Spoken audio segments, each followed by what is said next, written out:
একটা পবিত্রতা হলো, এটা গোপন খবর। এই পবিত্রতার খবর বন্ধু বর্তমান যুবকেরা যুবতীরা কোনো তোয়াক্কাই করে না।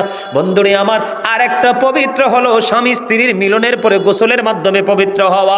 এই জায়গায় কিন্তু গলদ আছে বন্ধু। হযরতে আব্বাস রাদিয়াল্লাহু তাআলা আনহুর জামানায় এক ব্যক্তি যখন ইন্তেকাল করলো, ইন্তেকাল করার পরে বন্ধু পৃথিবীর নিয়ম অনুযায়ী ইসলামের বিধান অনুযায়ী তাকে গোসল করালেন।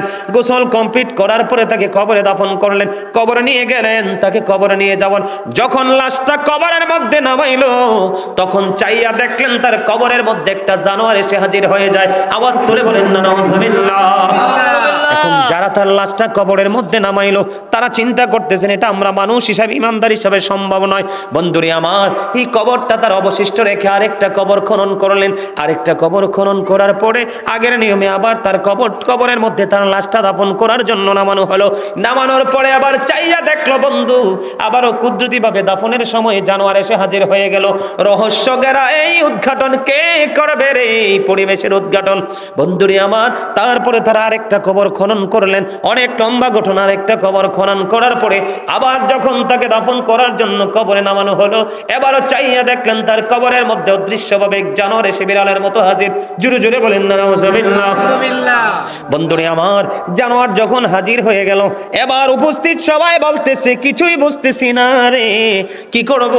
তাদের জামানায় সবচেয়ে বড় বুজুর্গ লোক হলো, তাই সেই তৎকালীন সময় হযরতে আব্বাস রাদিয়াল্লাহু তাআলা আনহু, আব্বাস রাদিয়াল্লাহু তাআলা আনহুকে যখন খবর দেওয়া হলো, উনি ছুটে চলে আসলেন ওই কবরের পার। তখন তিনি বিস্তারিত সব ঘটনা জানলেন। জানার পরে বললেন বিকল্প আর কোনো ব্যবস্থা নেই, জানোয়ার সহ তাকে দাফন করো। দাফনের কাজ সম্পন্ন করে দৌড়ে চলে গেলেন বন্ধু তার আপন স্বজন কে পৃথিবীতে বেঁচে আছে জানার জন্য। এবার চলে গেল বন্ধু কবরে, তার বাড়ি। কবর থেকে যখন তারা বাড়িতে চলে গেল, যাওয়ার পরে দেখলেন তার বিবির সাথে দেখা হলো। পুরো ঘটনা তারা ভেঙে বলল। বলার পরে বিবি একটা ডাক দিয়ে বলল, আমি আমার স্বামীর জীবনে সবচেয়ে বড় নোংরা একটা কাজ দেখেছি। কি রে? সে যখন আলিঙ্গন হতো, আমাদের যখন দৈহিক মিলন হতো, সে যথাযথভাবে সেই পবিত্র হতো না। জোরে জোরে নাউজুবিল্লাহ। আসেন পবিত্রতা। ইমাম সাহেব খুতবা দিচ্ছে, কি দিচ্ছে? অথবা ইমাম সাহেব জোহরের নামাজ 1 রাকাত 2 রাকাত পরে শেষ করে নিচ্ছে। একজন দৌড়ে ছুটে আসলো, এসে প্রস্রাব করলো। ওই যে চাচা বললো হুটহাট করে পানি ফরজ করে মসজিদে চলে গেল। আছে না নাই? আরে জোরে বলেন। বন্ধুরে আমার, প্রস্রাব করার পরে পবিত্রতা যথাযথভাবে আপনাকে পালন করতে হবে। কিভাবে? যথাযথ পবিত্র হতে হবে। আপনি যদি নামাজের শেষ বৈঠকে যদি আখিরি বৈঠকে যুক্ত হন, তারপর আপনি জামাতের সওয়াব পেয়ে যাবেন। কিন্তু আপনি অপবিত্র শরীর নিয়ে পুরো নামাজ পড়লেও আপনি নামাজ থেকে পুরোপুরি ফায়দা নিতে পারবেন না। বন্ধুরে আমার, সাদ বিন মুআজ রাদিয়াল্লাহু তাআলা আনহু যখন ইন্তেকাল করলো, ইন্তেকাল করার পরে তাকে কবরে দাফন করা হলো। তাকে কবরে দাফন করার পরে বন্ধু আমার নবী সাহাবায়ে কেরামদেরকে নিয়ে সাদ বিন মুআজের কবরের পাশে দাঁড়িয়ে দাঁড়িয়ে তাসবিহ তাহলিল দোয়া করতেছেন। এবার সাহাবায়ে কেরাম প্রশ্ন করলো, ইয়া রাসূলুল্লাহ, ইয়া হাবিবাল্লাহ, নবী নবী গো, ও প্রাণের নবী, আপনি কেন ওনাকে দাফন করার পরে ওনার কবরের পাশে দাঁড়িয়ে দাঁড়িয়ে আপনি দোয়া করতেছেন? আমার নবী আবার উত্তর দিল, রে যুবক, ও সোনার গাঁও মঙ্গলের গাঁয়ের যুবক, হৃদয় খুলে শোনো রে, এগো এই হেদায়েত কিন্তু সবার নসিবে নাই। তবে যেই যুবক হেদায়েত প্রাপ্ত হবে রে, এই যুবকের জন্য কাল কিয়ামতের দিন আল্লাহর আরশের ছায়ার নিচের একটা অংশ তোমাদের জন্য বরাদ্দ থাকবে। সুবহানাল্লাহ। আর জোরে বলুন না সুবহানাল্লাহ। সুবহানাল্লাহ। আমার নবী ডেকে ডেকে বলতেছেন, তার ওই সাদ বিন মুআজ ইন্তেকাল করার পরে তার জানাজায় 70,000 ফেরেশতা অংশগ্রহণ করেছে। সে এত বেশি আল্লাহওয়ালা বুজুর্গ ছিল, কিন্তু তারপরেও তার কবরে আযাব চলছে। আল্লাহু আকবার বলবেন না? কথা বুঝতে পারছেন? সে এত বেশি নেক আমল করেছে, এত বেশি তাকওয়া খোদাভীতি তার ছিনাই ছিল। তার ইন্তেকালের পরে তার জানাজায় 70,000 ফেরেশতা অংশগ্রহণ করেছে। তারপরে নবী বললেন, আমি কবরের দিকে নজর দিয়ে দেখলাম কবরে আযাব চলতেছে। এবার নবী গো, ইয়া রাসূলুল্লাহ, কেন গো বারবার বলছেন কবরের আযাব চলতেছে? আমার নবী বলেছেন, সে প্রস্রাব করার পরে ভালো করে পবিত্র হতো না। নাউজুবিল্লাহ বলেন না কেন? আরো জোরে বলেন না নাউজুবিল্লাহ। আপনি আমি এতদিন যে স্টাইলে পানি খরচ করেছেন, আজকে আর পানি খরচ করবেন না। ওই সময় যেভাবে পানি খরচ করেছেন, সময় পানি খরচ না করে একটু হাঁটাহাঁটি করে দেখবেন আপনার লুঙ্গি প্রস্রাব পরে ভিজে গেছে। আপনি যদি মনে করেন কিছু হাঁটতে হবে হাঁটবেন, যদি মনে করেন 40 কদম 40 কদম, কারো যদি আরো বেশি লাগে আরো বেশি, কিন্তু আপনাকে পবিত্র হতে হবে, মাস্ট বি। তার একটা মজার খবর, আমার নবীজি মেরাজে গিয়েছেন, আপনারা তো সবাই জানেন, জানেন কি জানেন না? বন্ধুরে আমার নবী মেরাজে যখন গেলেন জান্নাতে কদম দিলেন, জান্নাতে কদম দিয়ে আমার নবীজি দেখতে পাইলেন জান্নাতের মধ্যে একটা পবিত্র কদমের ছাপ দেখা যায়। নবী বললেন ব্যাপার কি? আমার নবী মেরাজে গিয়ে জান্নাত দেখলেন, জান্নাতে গিয়ার পরে দেখলেন কদম বিভিন্ন রাওয়ায়াতে বিভিন্ন রকম এসেছে। একটা রাওয়ায়াতে পেয়েছি বন্ধু কদমের নবীজি ছাপ দেখেছেন, আর একটা রাওয়ায়াতে এসেছে নবীজি কদমের শব্দ শুনতে পেয়েছেন। বন্ধুরি আমার নবী বললেন আশ্চর্য হয়ে গেছেন কদমের ছাপ কেন? আমার নবীজি মেরাজ থেকে ফিরে আসলেন, আয়েশা বন্ধু আমার নবীজি হযরতে বেলালকে ডাকলেন, বেলালকে ডেকে ডেকে বললেন বেলাল রে একটুখানি বলো না তোমার জীবনে কি এমন আমল তুমি করেছো? বেলাল আমি জান্নাতে কদম দিয়ে দেখতে পাইলাম, আমি কদমটার দিকে নজর দিয়ে চাইয়া দেখলাম এই কদম কার রে? এই কদমের দিকে নজর দিয়ে চাইয়া দেখলাম এই কদমটা পৃথিবীর আর কারো নয়, আমার প্রিয় বেলালের পায়ের ছাপ। জোরে জোরে বলুন না সুবহানাল্লাহ। এবার বেলালকে ডাক দিয়ে আমার নবীজি বললেন বেলাল বলো গো তোমার জীবনে কি এমন আমল তুমি করেছো যে আমলের বদৌলতে আমি নবীজি জান্নাতে তোমার মৃত্যুবরণ? বেলাল কিন্তু পৃথিবীতে এখনো জিন্দা, বেলাল পৃথিবীতে এখনো পর্যন্ত জিন্দা, কিন্তু আমার নবী জান্নাতে গিয়ে দেখলেন বেলাল পৃথিবীতে বিচরণ করছে, কিন্তু এটা কেমন করে সম্ভব? বেলালের কদমের ছাপ দেখা যায়। বেলাল একটা ডাক দিয়ে বললেন ইয়া রাসূলুল্লাহ ইয়া হাবিবাল্লাহ, নবী গো ও প্রাণের নবী, আমার জীবনের সবচেয়ে বড় নেক আমল হলো আমি বেশি করে পবিত্রতা অর্জন করেছিলাম। আমার মনে হয় আমার মালিক আমার এই পবিত্রতার প্রতি এত গুরুত্ব দেওয়ার কারণে আমার মালিক আমাকে তো মর্যাদা দিয়েছেন। জোরে জোরে বলুন না সুবহানাল্লাহ। বন্ধুরে আমাদের সমস্যাগুলো আমি আপনাদেরকে বলছি, বুঝতেছেন তো? আমার কথা কি বুঝতেছেন? এর মধ্যে এই যে প্রস্রাব পায়খানা থেকে পবিত্র হওয়ার পাশাপাশি আরেকটা জায়গা আমাদেরকে পবিত্র করতে হবে। একটা গুনাহ মাফের জন্য তওবার মাধ্যমে গুনাহ থেকে পবিত্র হব। প্রস্রাব করার পরে যথাযথভাবে হেঁটে ঢিলাকুলুপ করে পবিত্র ওযু করব, ঠিক কিনা বলেন? আরেকটা পবিত্রতা হলো এটা গোপন খবর, এই পবিত্রতার খবর বন্ধু বর্তমান যুবকেরা যুবতীরা কোনো তোয়াক্কাই করে না।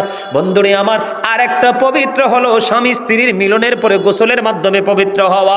এই জায়গায় কিন্তু গলদ আছে বন্ধু। হযরতে আব্বাস রাদিয়াল্লাহু তাআলা আনহুর জামানায় এক ব্যক্তি যখন ইন্তেকাল করলো, ইন্তেকাল করার পরে বন্ধু পৃথিবীর নিয়ম অনুযায়ী ইসলামের বিধান অনুযায়ী তাকে গোসল করালেন। গোসল কমপ্লিট করার পরে তাকে কবরে দাফন করলেন, কবরে নিয়ে গেলেন। তাকে কবরে নিয়ে যাওয়ার যখন লাশটা কবরের মধ্যে নামাইলো তখন চাইয়া দেখলেন তার কবরের মধ্যে একটা জানোয়ার এসে হাজির হয়ে যায়। আওয়াজ তুলে বলেন না নাউযুবিল্লাহ। এখন যারা তার লাশটা কবরের মধ্যে নামাইলো তারা চিন্তা করতেছেন এটা আমরা মানুষ হিসাবে ইমানদার হিসাবে সম্ভব নয়।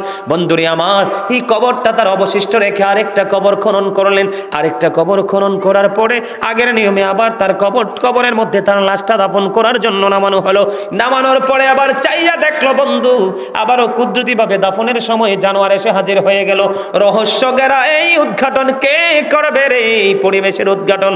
বন্ধুরে তারপরে তারা আরেকটা কবর খনন করলেন। অনেক লম্বা ঘটনা। আরেকটা কবর খনন করার পরে আবার যখন তাকে দাফন করার জন্য কবরে নামানো হলো, এবারও চাইয়া দেখলেন তার কবরের মধ্যে অদৃশ্যভাবে এক জানোয়ার এসে বিড়ালের মতো হাজির। জোরে জোরে বলেন না নাউযুবিল্লাহ।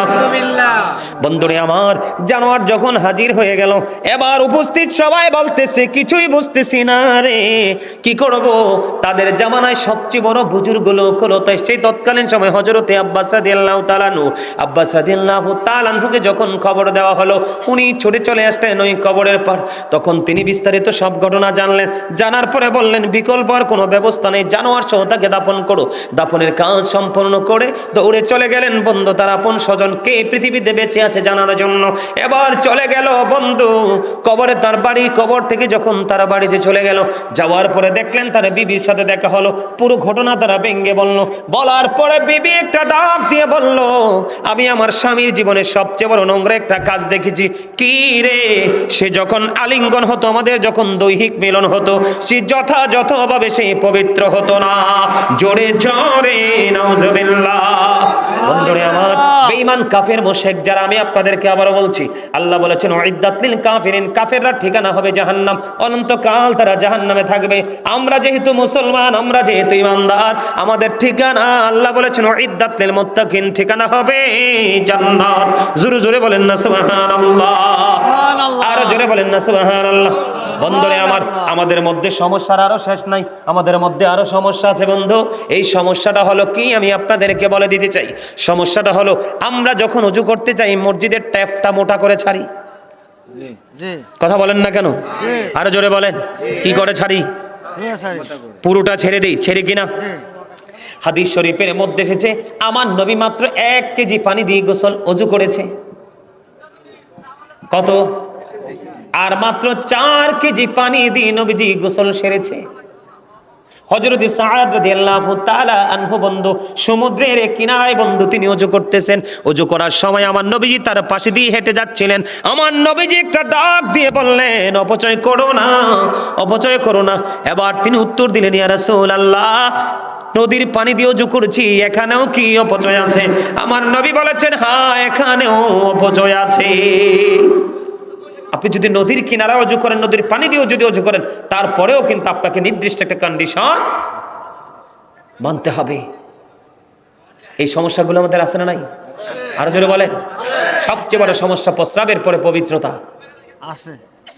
ম্যাক্সিমাম পুরুষ দেখি, ইমাম সাহেব যখন খুতবা শেষ করার সময় হয়, হুড়হুড়ি করে মসজিদে ঢুকে, আর সালাম ফিরাইতে দেরি মনে হয় যে যুদ্ধ শুরু হয়ে গেছে বারান্দা দিয়ে, কার আগে কে বের হবে। আমার কথা আপনারা বুঝছেন? আরেকটা কথা বলি, যুবক, একবারে টকটকে লাল কোনো জামা পরবা না। একেবারে টকটকে লাল জামা পরা, লুঙ্গি হোক, প্যান্ট হোক, পায়জামা হোক বা শার্ট হোক, গেঞ্জি হোক, টকটকে লাল জামা পরা মাকরুহ তাহারিম, এটা হারামের অন্তর্ভুক্ত। নাউজুবিল্লাহ বলেন না। আল্লাহ রাসূলকে এক ব্যক্তি প্রথম সালাম দিলেন, নবীজি সালামের জবাব দিলেন না। দ্বিতীয়বার আবার নবীজিকে সালাম দিলেন, নবীজি তার সালামের জবাব দিলেন না। তার মানে কি? আল্লাহ রাসূল তার পরনে লাল জামা দেখেছেন, এই জন্য আল্লাহ রাসূল রাগান্বিত হয়ে তার সালামের জবাব। আমার কথা কি আপনারা বুঝতে পারছেন?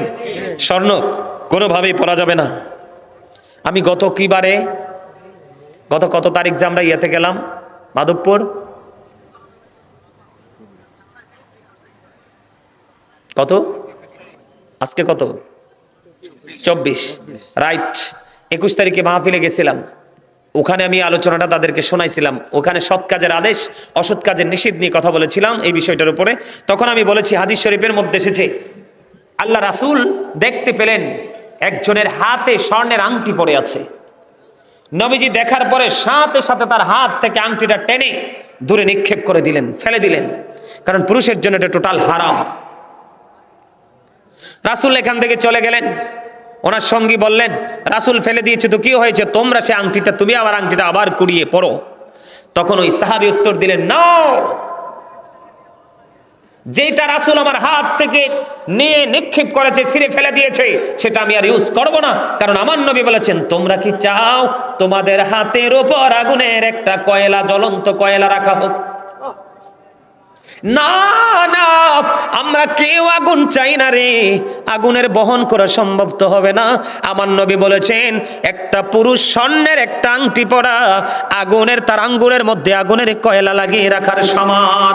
এই জন্যই সাহাবী বলেছে, আমার নবী কি করেছেন, আংটিটা দূরে ফেলে দিয়েছে, আমি তার কখনোই পরব না। কথা কি বুঝতে পারছেন? আমাদের অন্যায়ের শেষ নাই। ওমা, কত লম্বা সময় ওয়াজ হয়েছে, আমি তো কইতেই পারতাম না। দেখছেন নি যে আল্লাহ, আপনাদের কাছে ভালো লাগছে না? আরো জোরে বলেন। রাসূলের শান, ঈদে মিলাদুন নবী তো, রাসূলের শানে ছোট্ট অল্প একটু গজল গাই। অনেক পুরনো, আপনাদের পরিচিত গজল কি আপনারা পছন্দ করেন? গজল গাইলে কিন্তু হাদিয়ে দিতে হইব। হ্যাঁ, মাশাআল্লাহ, ইমানি পরীক্ষায় পাশ করছেন। মূলত হাদিয়া না, আপনাদের মন মানসিকতাকে ট্রাই করার জন্য। অনেক সময় হাদিয়ার কথা বললে আরে বুঝে না, টাকা পয়সা যে যাইতেছে নিয়ে যাওয়া যায় না, আবার আল্লাহর কাছে আগেও অ্যাডভান্স পাঠানোও যায় না, এটা পাবলিক বুঝে না, মনে করে বাড়ি গাড়ি সব নিয়ে যাওয়া যায়। রাসূল বলেছেন, মরার আগে যা দান করে যাবা তা তোমার সম্পদ, যা রেখে যাবা তা পরের সম্পদ। কারণ তুমি মরার পরে আইসা আর নিতে পারবা না। আমার সাথে সুর দিবেন? সবার মধ্যে একটু ক্লান্তি আসছে, আমার মনে হয় ক্লান্তিটা চলে যাবে। সুর দিবেন সবাই? হ্যাঁ। পাইলে নিরালাই গো নবী, পাইলে নিরালাই, পাইলে নিরালাই গো নবী, পাইলে নিরালাই। দুই কদমে চুমো খাবো, দুই কদমে চুমো খাবো, চরণে ধুলি মাখবো গায়ে। পাইলে নিরালাই গো নবী, পাইলে নিরালাই, পাইলে নিরালাই গো নবী, পাইলে নিরালাই। দুই কদমে চুমো খাবো, দুই কদমে চুমো খাবো, চরণে ধুলি মাখবো গায়ে। পাইলে নিরালাই গো নবী, পাইলে নিরালাই, পাইলে নিরালাই গো নবী, পাইলে নিরালাই। আমার নবী কত দূরে লোহিত সাগরের তীরে, আরে মদিনার ওই সোনার গড়ে আছেন তিনি সর্বদাই। পাইলে নিরালাই গো নবী, পাইলে নিরালাই, পাইলে নিরালাই গো নবী, পাইলে নিরালাই। ঠিক না বেঠি? আমরা নবীজির কদমে চুমু খাইতাম না, নবীজির চরণ ধুলি গায়ে মাখতাম না, আরো কিছু করতাম। ঠিক না বেঠি? সম্মানিত উপস্থিতি, নবীর প্রেম যার সিনায় আছে সেই নবীর আদর্শকে অন্তরে লালন করতেছে। ঠিক কিনা বলেন? আরো জোরে কথা ঠিক না ঠিক? আর একটু ওয়াজ করতাম।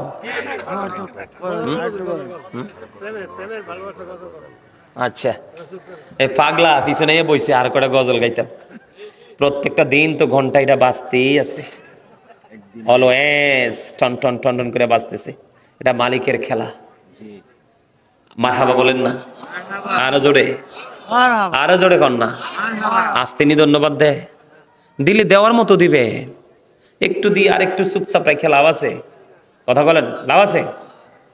আরেকটা গজল গান রাসূলের শানে গাইবেন? পুরনো গজল। দিদি পাল তুলে দে মাঝি হেলা করিস না, দিদি পাল তুলে দে মাঝি হেলা করিস না, ছেড়ে দে নৌকায় আমি যাব মদিনা, ছেড়ে দে নৌকায় আমি যাব মদিনা। দিদি পাল তুলে দে মাঝি হেলা করিস না, দিদি পাল তুলে দে মাঝি হেলা করিস না, ছেড়ে দে নৌকায় আমি যাব মদিনা, ছেড়ে দে নৌকায় আমি যাব মদিনা। মক্কায় নবী এলো মা আমেনার ঘরে, হাসিলে হাজার মানি কাঁদিলে মুক্তা ঝরে। মক্কায় নবী এলো মা আমেনার ঘরে, হাসিলে হাজার মানি কাঁদিলে মুক্তা ঝরে। দয়ালে মুর্শিদি যার সখা তার কিসের ভাবনা, দয়ালে মুর্শিদি যার সখা তার কিসের ভাবনা। আমার হৃদয় মাঝে কাবা নয়নে মদিনা, আমার হৃদয় মাঝে কাবা নয়নে মদিনা।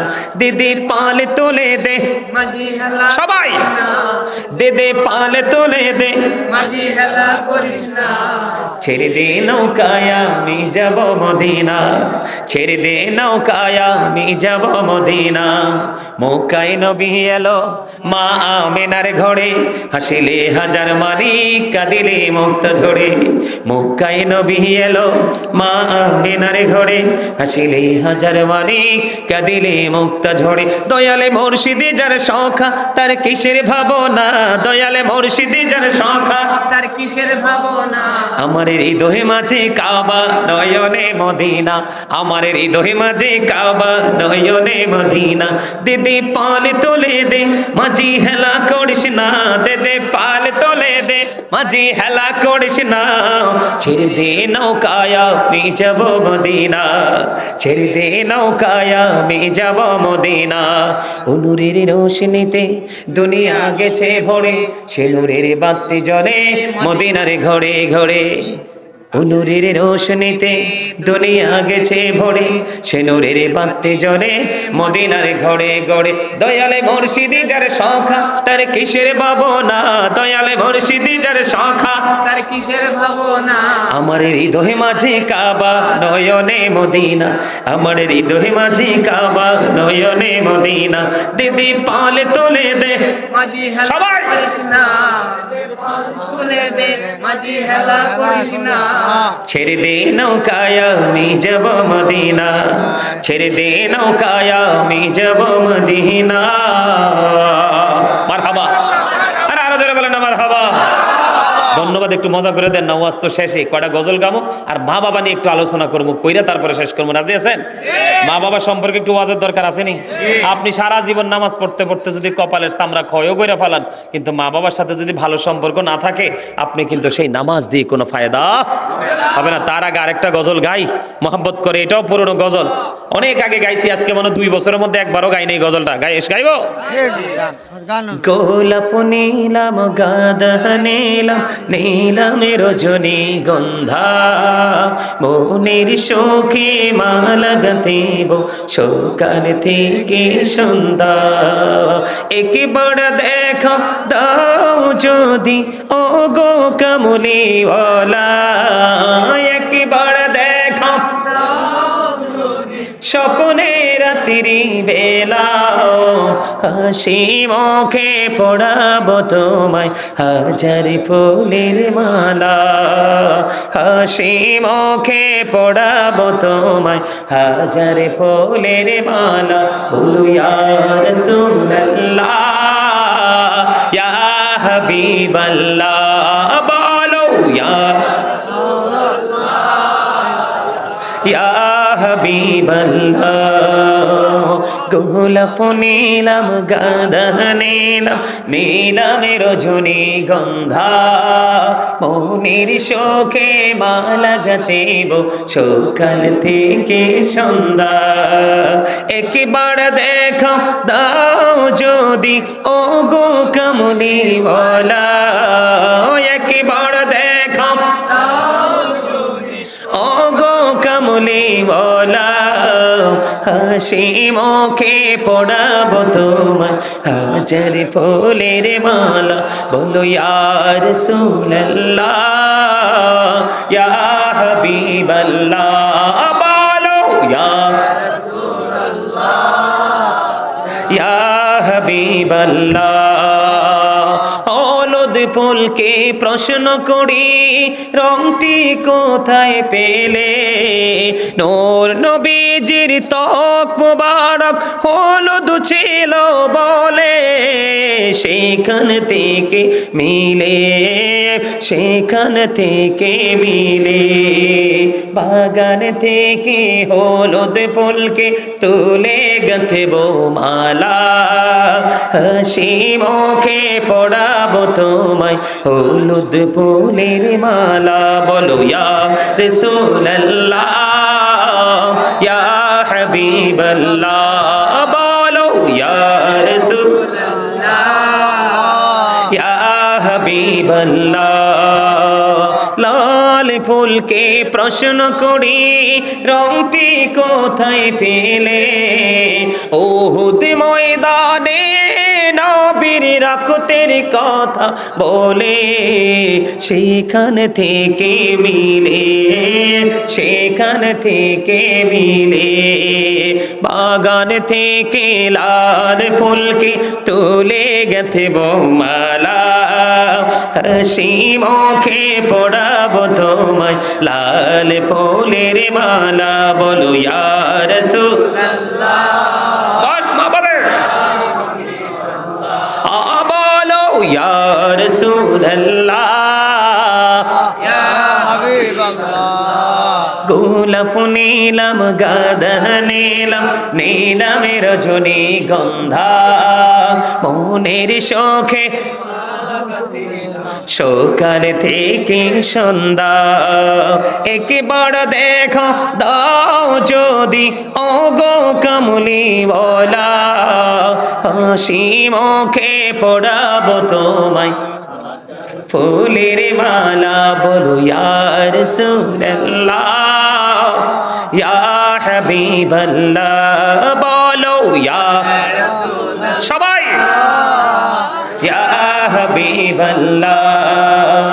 সাদা ফুলকে প্রশ্ন করি রংটি কোথায় পেলে, নূর নবীজির দাঁত মুবারক সাদা ছিল বলে সেখান থেকে মিলে, সেখান থেকে মিলে বাগান থেকে সাদা ফুলকে তুলে গেথেব মালা, হাসি মুখে পড়াবো তোমায় সাদা ফুলের মালা। বলো ইয়া রাসূলুল্লাহ,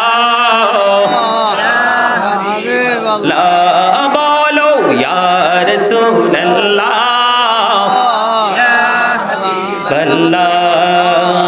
গোলাপ নীলাম গাঁদা নীলাম নীলাম রজনী গন্ধা, মনের শোকে মালা গাঁথিব সকাল থেকে সন্ধ্যা।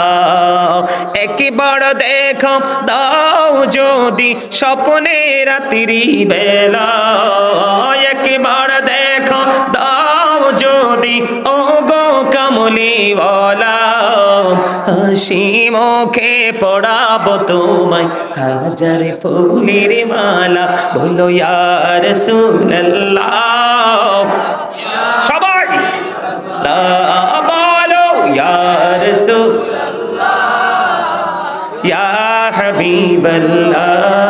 মারহাবা, ভালো লাগছে না? মজা না? আরে আমরা নি শুধু নাচ গাই। হাসান ইবনে সাবিত রাদিয়াল্লাহু তাআলা আনহু মসজিদে নববীর মিম্বরে দাঁড়িয়ে দাঁড়িয়ে রাসূলের শান গেয়েছিলেন। আর আমার আল্লাহকে একটা ডাক দিয়ে আমার নবীজি বললেন, আল্লাহ হাসান ইবনে সাবিত কি রুহুল কুদ্দুসের মাধ্যমে সাহায্য করো। সুবহানাল্লাহ, আরো জোরে কন্না সুবহানাল্লাহ। আপনারা যে প্রাণ উজাড় করে নবীজি শান গাইতেছেন, নবীজি দেখে কি দেখে না? সব শুনে, ঠিক কিনা বলে? আরো জোরে কোন একটা গাইবো? নবী নবী বলে হায় কেঁদে কেঁদে দিন যায়, পাইনি দিদার ধমে, লাখো সালাম কদমে নবী, লাখো সালাম কদমে। নবী নবী বলে হায় কেঁদে কেঁদে দিন যায়, পাইনি দিদার ধমে, লাখো সবাই নবী লাখো সালাম কদমে।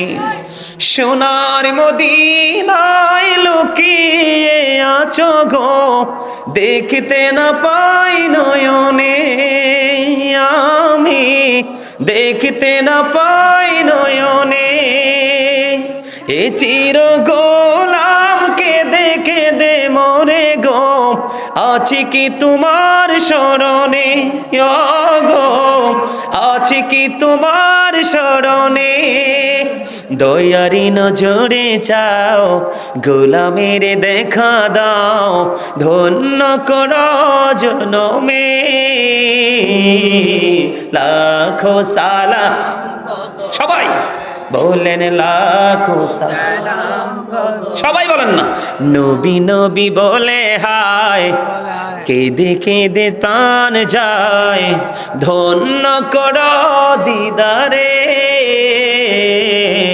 লাখো সালাম কদমে নবী, লাখো সালাম কদমে। কঠিন হাসরে দেখি ও নবী গো, নইলে ডুবে যাব তব বিহনে, নইলে ডুবে যাব তব বিহনে। তোমারি উম্মত ভিক্ষা চাহে গো, দেখা দিও ঘোর নিদানে। বসে আছি আশাতে নিশি ঘোর পোহাতে, কামলিওয়ালার কারণে নবী কাম